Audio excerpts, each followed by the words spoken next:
Aprender a ver lo que no se ve. Esta frase no la saqué de ninguno de grandes físicos. Es la frase que me dijo mi padre cuando le dije que quería estudiar ingeniería civil. Aprender a ver lo que no se ve. Bueno, ahora sí, empezaremos. Primeramente hablando sobre el origen más remontable. No lo podríamos llamar el origen en sí, pero sí la evidencia más vieja que tenemos acerca de la física. Obviamente nosotros tenemos ya de memoria sabido que el que propuso que el Sol estaba en el centro del sistema solar, todo el mundo piensa que es Copérnico, ¿verdad? Y que el que había propuesto el sistema de que la Tierra estaba en el centro era Aristóteles. Sin embargo, muchos años antes, Aristarco de Samos fue el primero que propuso el sistema heliocéntrico, que el Sol estaba en el centro y que la Tierra era un planeta más que giraba alrededor de él.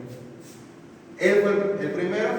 Obviamente, Copérnico perfeccionó su trabajo y lo hizo mucho más aplicable a lo que lo había hecho él, porque él cometió algunas falencias que ahorita le vamos a explicar.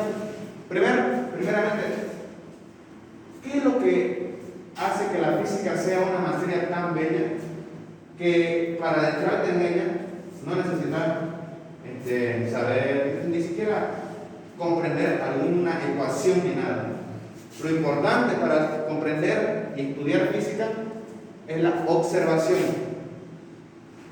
el movimiento de la hoja, el viento, el movimiento del agua en un vaso, la preparación de un toddy, de un jugo, el movimiento de mis piernas, el movimiento de mis dedos.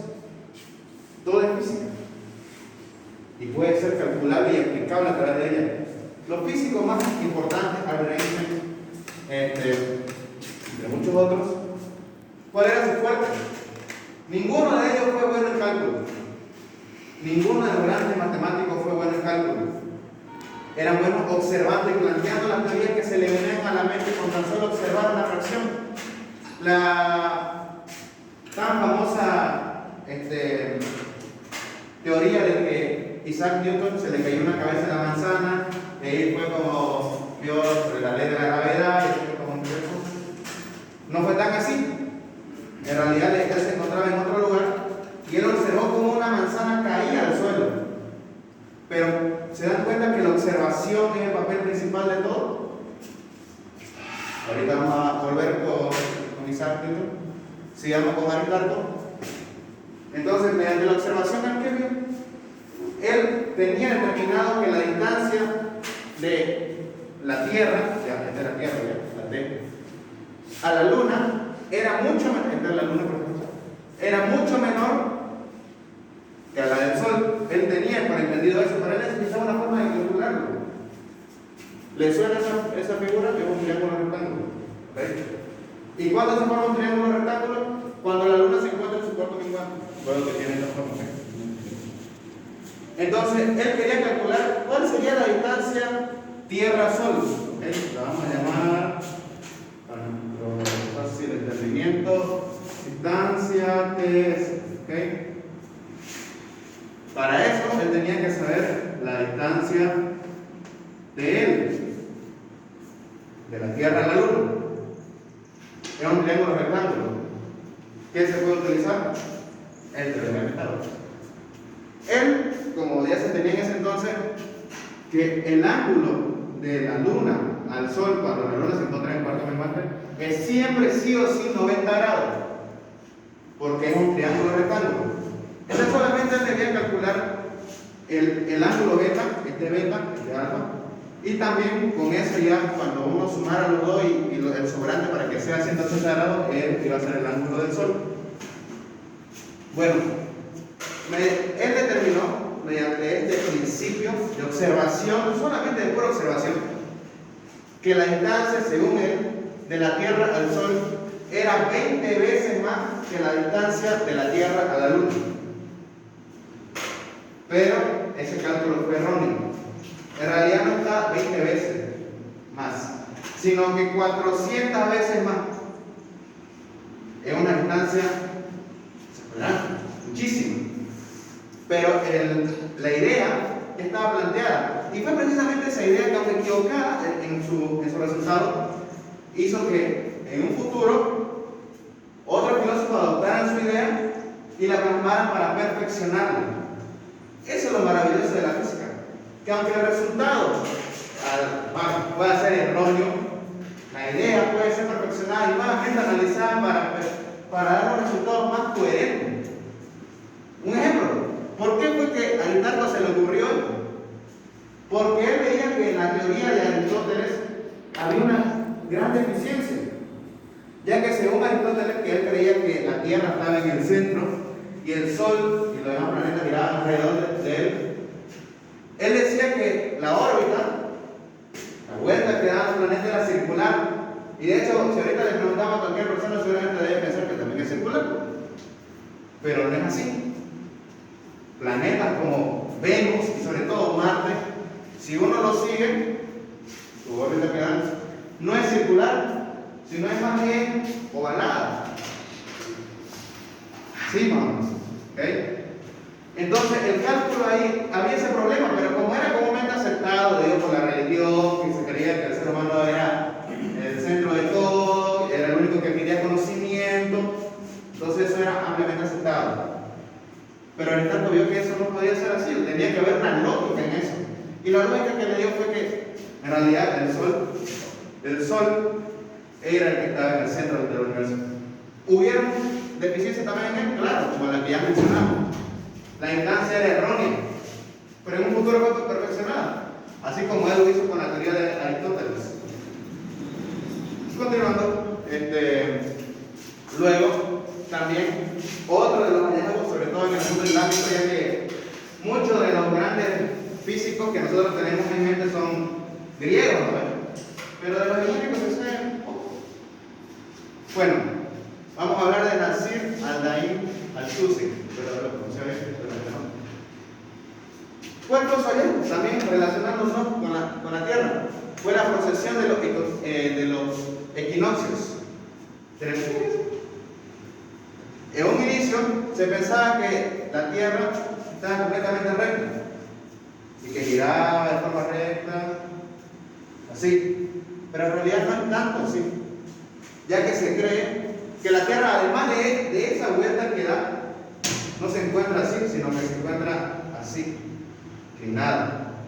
No totalmente, porque el proceso de rotación existe, pero es bastante lento, bastante lento. El valor actual del desplazamiento angular, porque forma un ángulo, es de 50.29 segundos hexadesimales por año, lo cual, recorriendo una circunferencia completa en unos 25.776 años. Básicamente, avanza 1 grado cada 77 años. 1 grado cada 77 años. ¿Se dan cuenta? Para que el planeta vuelva a su forma original, que es la forma que está aquí, la cantidad de años que tienen que pasar, y solamente 1 grado cada 77 años. ¿Esto por qué? ¿De dónde fue que se le ocurrió esto? Y de igual forma por la observación. Ya que según la teoría de tanto de Aristóteles como de Aristarco, daba hincapié a que no toda la Tierra podría ser iluminada. Y eso no es cierto. Hasta todo el mundo conocido que se tenía en aquel entonces, toda la Tierra estaba iluminada. Había día y había noche. Y la teoría de Aristarco y la de Aristóteles caía en el pecado de que podría ser que hubiera una parte oscura de la Tierra. Pues para eso no tiene ningún sentido, porque si no, no fuera posible que haya estaciones. Bueno, continuando, ahora sí, con nuestro gran amado Isaac Newton. Nos pasamos de esto al Renacimiento. La astrología siempre fue ampliamente conocida y ampliamente analizada en todos los ámbitos. Yo diría que mucho más en la antigüedad que lo que es ahora. Isaac Newton vio una propiedad material de la Tierra, universal, claro, pero él la observó desde la Tierra. El ejemplo de, bueno, universal, ¿no? La ley de la gravedad. La fuerza de atracción es igual a la constante de gravedad universal por la masa del cuerpo 1, por la masa del cuerpo 2 sobre la distancia entre los cuerpos. Aplicándolo a lo que le pasó a su experiencia, la masa sería la masa de la manzana con la masa del cuerpo de la Tierra. Aplicable significa que la trajo sobre la distancia entre los cuerpos. ¿Cuál fue la distancia de la manzana hasta que cayera? ¿Qué distancia es esa? Ese es aplicado. Y él solamente lo hizo observándolo. O sea, él lo tenía en su mente la formulación. Y de hecho, esto va también muy relacionado con todo lo que vemos actualmente. Le voy a mencionar una pequeña historia del que es considerado como el mejor matemático de la historia, Gauss. Un día le estaba en una clase y él tenía 6 años, un niño de 6 años,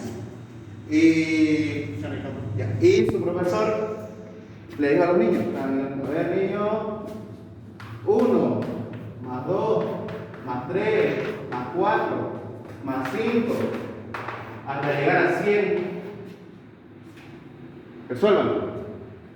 Gauss era un niño de 6 años. Obviamente todavía no lo ha hecho clase, estaba como que 1 más 2 es 3, pero Gauss, basándose solamente en la observación, de igual forma que lo hizo Newton, introdujo una nueva fórmula, con tan solo 6 años, que es el de la progresión. Cuando tocó revisar, el profesor vio que Gauss no tenía nada, ni una suma hecha, pero sí tenía el resultado. Y él le dijo: ¿cómo fue que hiciste? Es fácil. El número al que queremos llegar, ya pongámosle 100 nomás, que es el número al que queremos llegar, por el total que hay de esta hasta el número final, que son 100, más 1, ahorita le voy a explicar por qué. Todo eso dividido entre 2.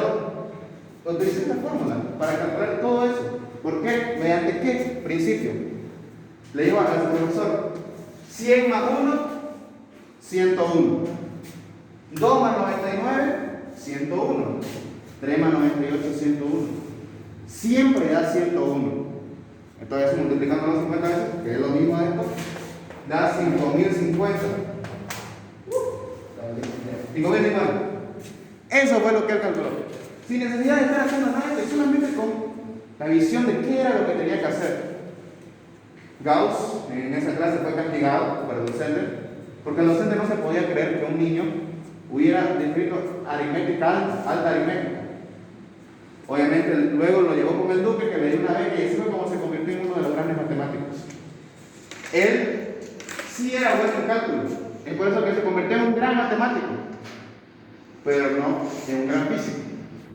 Pero ven cómo todo se relaciona con la observación, aprender a ver lo que no se ve.